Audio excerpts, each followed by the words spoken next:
तो यदि हमने 3000 साल उस पीड़ा को झेली है, तो क्या सामने वालों को 10 साल झेलने का अधिकार नहीं है?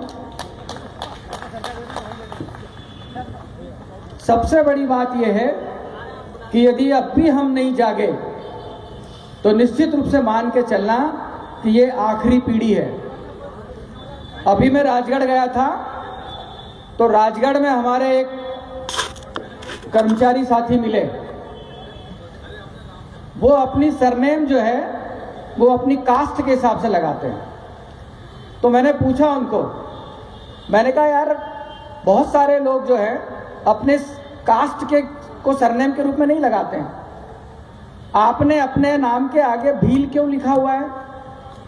तो उन्होंने कहा साहब ये भील मेरी अस्मिता है, मेरी पहचान है, इसके बिना मेरी कोई पहचान नहीं है। अगर मैं भील की जगह कुछ और लिख दूंगा तो मेरी अपनी पहचान खो जाएगी। तो मेरा ये मानना है कि हम अपने बच्चों को बड़ी बड़ी स्कूलों में पढ़ा रहे हैं, बड़े बड़े कॉलेजों में पढ़ा रहे हैं, और वो अपने साथियों के साथ अपनी जाति और अपनी बिरादरी को साझा करने से डरता है। आपको ध्यान होगा जब आपसे आह्वान किया गया था तब हमने आपसे बोला था कि आप अपने परिवार को भी लेकर के आइए, अपने बच्चों को भी लेकर के आइए। अदरवाइज आपके बच्चों को यह भी पता नहीं चलेगा कि हम हैं क्या, हम कौन हैं। जिस तरीके से कुछ लोग ये प्रचारित कर रहे हैं कि जिस परिवार में एक बार आरक्षण का लाभ मिल गया उसके परिवार को दोबारा आरक्षण का लाभ नहीं मिलना चाहिए। भाई क्यों मिलना चाहिए? मैं आईएएस ऑफिसर बन गया, मेरा बेटा पढ़ रहा है, आप कह रहे हो कि उसको आरक्षण की जरूरत नहीं क्योंकि वह आर्थिक रूप से सक्षम हो गया। मैं मानता हूं कि वो एक आईएएस का बेटा है, आर्थिक रूप से सक्षम हो गया, मगर मैं तब तक ये बात नहीं मानूंगा कि एक परिवार में एक व्यक्ति को आरक्षण मिलना चाहिए जब तक कि मेरे बेटे को कोई ब्राह्मण अपनी बेटी दान नहीं कर दे या उससे उसका संबंध नहीं बना दे। केवल आर्थिक आधार की अगर बात है तो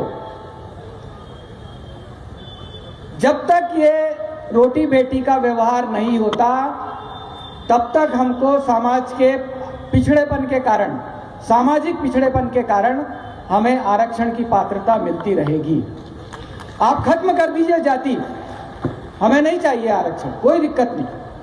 आप जाति खत्म कर दीजिए, भेदभाव खत्म कर दीजिए। आपको पता है अभी जो एग्जाम हुई उसमें हमारे एससी एसटी के लोग सिलेक्ट नहीं हुए, उनको योग्य उम्मीदवार नहीं मिले। हमारे समाज का व्यक्ति ऑल इंडिया सर्विसेज में आईएएस बन सकता है, आईपीएस बन सकता है, राज्य प्रशासनिक सेवा में डिप्टी कलेक्टर बन सकता है, डीएसपी बन सकता है, लेकिन सिविल जज नहीं बन सकता। क्यों नहीं बन सकता सिविल जज? आखिर ऐसे सिविल जज की क्या पात्रता है जो हमारा व्यक्ति नहीं बन सकता? हमारा बेटा, हमारा बच्चा, हमारे समाज का व्यक्ति, हमारे समाज की बेटियां क्लेट क्लियर करने के बाद में दिल्ली, बॉम्बे, बड़े बड़े शहरों में जाकर के वकालत की डिग्री हासिल करते हैं, एलएलबी करते हैं, एलएलएम करते हैं, उसके बाद एग्जाम दे करके बड़े बड़ी सर्विसेज में सिलेक्ट हो जाते हैं। उनके पासिंग मार्क्स 75% से ऊपर है। लेकिन सिविल जज की ऐसी कौन सी एग्जाम होती है जिसमें हमारा बच्चा 40%, 50% मार्क्स नहीं ला सकता? आपने उसके लिए कट ऑफ मार्क्स रख दिया 50%, और आपने ये तय कर लिया कि हमको इसको 49.95 नंबर देना है, 50 नंबर नहीं देना है। आपने देख लिया कि इंटरव्यू में हमको इसको 20 नंबर नहीं देना है, इसको 19.5 नंबर देना है। तो भाई कौन सिविल जज बना देगा हमारे बच्चों को? ये कौन सा आरक्षण है? ये कौन सा नियम है? और ये कौन कर रहा है? ये हमारा हाईकोर्ट कर रहा है, जिससे हम न्याय की उम्मीद करते हैं, जिससे हम बाबा साहब के संविधान के हिसाब से चलने की गारंटी मानते हैं, जिसको ये वहीं से हो रहा है।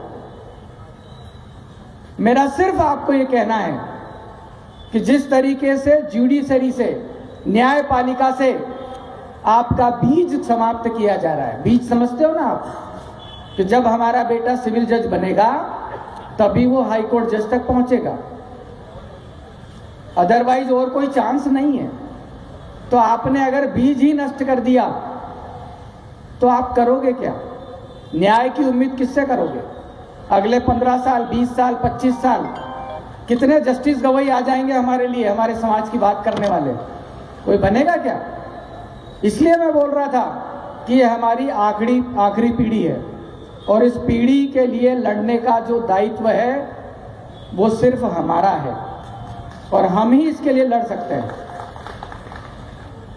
अभी बहुत सारे लोग हैं जो अपने समाज को, अपनी जाति को छिपाने का प्रयास करते हैं। अपनी जात बताने में बहुत डर लगता है उनको। जिलों से आप लोग आए हो, तहसील और ब्लॉक स्तर पे आप काम करते हो। आपने देखा होगा यदि आपका बॉस अनरिजर्व्ड हो तो वो बिल्कुल आपका बहुत जरूरी है। बोलने को बहुत सारी चीजें हैं और कई बार अभी हम लोग वीडियो कॉन्फ्रेंसिंग के माध्यम से रूबरू हो चुके हैं। अभी राजगढ़ में जो जिला स्तरीय कार्यक्रम हुआ था उसमें भी हम लोगों ने आपस में बातचीत करी थी। मेरी बातचीत का जो सारांश है वो सारांश यही है कि हमें अपना अस्तित्व कैसे बचाना है, हम अपने अस्तित्व को कैसे बचा सकते हैं। ये बहुत अच्छी बात है कि आदरणीय कंसोटिया सर जी मेरे प्रशासनिक गुरु भी रहे हैं, वो मेरे कलेक्टर भी रहे, वो मेरे कमिश्नर भी रहे और आज मुझे कार्यवाहक अध्यक्ष के रूप में उनके साथ काम करने का, उनके मातहत काम करने का एक बार फिर मौका मिला। जहां तक हम लोगों के जो अस्तित्व की बात है, मैं आपको बताना चाह रहा हूं कि सब कुछ ठीक नहीं चल रहा है। 2016 में जो हमने ताकत दिखाई थी और उस ताकत के बाद हम लोग माई के लाल बन गए थे, आज हमारी स्थिति वैसी बिल्कुल नहीं है। हमें हर तरफ से तोड़ने का प्रयास किया जा रहा है, हर तरफ से। आप जिले में पदाधिकारी बन करके किस तरीके से काम कर रहे होंगे इसका मैं अंदाजा लगा सकता हूं। जब अजाक्स में बड़े बड़े लोगों से बातचीत की गई, उनको कहा गया कि भाई आप कुछ जिम्मेदारी संभालिए, तो हर आदमी अपरिहार्य कारणों और व्यक्तिगत कारणों से अलग हो गया। इन लोगों को हमको पहचानना पड़ेगा कि जब आपको समाज के लिए, संगठन के लिए काम करने का मौका मिला था तब आपके व्यक्तिगत कारण आड़े आए थे, लेकिन यही जब रिटायरमेंट के बाद जब आपके सामने राजनीति में उतरेंगे तब आपके व्यक्तिगत कारण उनके सार्वजनिक जीवन में रोड़ा बनना चाहिए। कई बार ऐसा होता है, कहते हैं हम लोग कि बदले की भावना से काम नहीं करना चाहिए, लेकिन क्या हमारे साथ हमेशा से बदले की भावना से काम नहीं हुआ है? उसको प्रमोशन ना मिले, आरक्षण ना मिले। 2012 में, मैं केवल एक उदाहरण बता रहा हूं कि कैसे कैसे किसी को रोका जाता है। 2012 में एक क्लास 1 ऑफिसर को क्रमोन्नति, वेतन, पदोन्नति मिल रही थी, वो ज्वाइंट डायरेक्टर बनने वाला था। तो सबसे पहले ये कहा गया कि इनकी 2 ACR नहीं मिली है, 2 ACR नहीं मिली, उनकी पदोन्नति रोक दी गई, परिभ्रमण में चली गई फाइल। 2 साल बाद जब उनकी ACR किसी तरीके से उसने पहुंचा करके मिलवाई तो नेक्स्ट, जब तक उसको एक शोकाज नोटिस दे दिया गया नियम 16 के तहत कि क्यों ना आपके विरुद्ध कार्रवाई की जाए। और आप कल्पना करिए 2012 से लेकर के आज तक 2025 तक उस बंदे की उस शोकाज नोटिस का निराकरण नहीं हुआ है।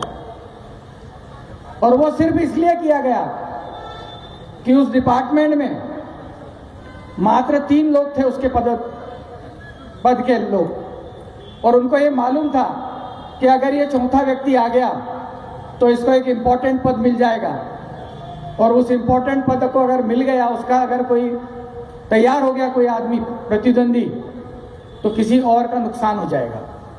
इतनी छोटी सी बात के लिए 12 साल से उस व्यक्ति को परेशान किया जा रहा है, तरह तरह की जांचें चालू की जाती है। ये एक जगह नहीं हो रहा है, ये सब जगह हो रहा है। मैं ये नहीं कह रहा हूं कि हमको कोई लड़ाई लड़नी या युद्ध लड़ना है।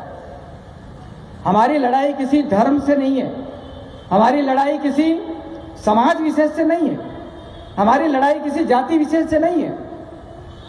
हमारी लड़ाई एक विचारधारा से है, और उस विचारधारा से हमको तब तक लड़ना पड़ेगा जब तक उस विचारधारा को हम समूल नष्ट नहीं कर देते। नियम है कि जब भी उनके यहाँ कोई ईद की नमाज पढ़ाई जाती है तो उस दिन वो सारा पैसा अपना ज़कात के रूप में इकट्ठा करते हैं, और लास्ट में बताया जाता है कि आज की नमाज के बाद में इतने हजार रुपये या इतने लाख रुपए उपस्थित, जिसकी जो इच्छा है वो देता है। पुराने जमाने में भी अगर आप राजशाही पद्धति देखोगे तो उसमें भी कहा गया है कि व्यक्ति को अपनी कमाई का 6वां हिस्सा, यानी लगभग 15% के आसपास सामाजिक गतिविधियों में खर्च करना चाहिए, आपकी व्यक्तिगत आवश्यकताओं के अलावा। और यदि आपने ये करना शुरू कर दिया तो निश्चित रूप से मान के चलो कि हमको हमारे अधिकारों की भीख नहीं मांगनी पड़ेगी। हमारे समाज का प्रभुत्व इतना होगा शासन में, प्रशासन में, राजनीति में, कि हमको हाथ जोड़ने की जरूरत नहीं पड़ेगी। खुद आकर के हमसे पूछा जाएगा कि आपको चाहिए क्या।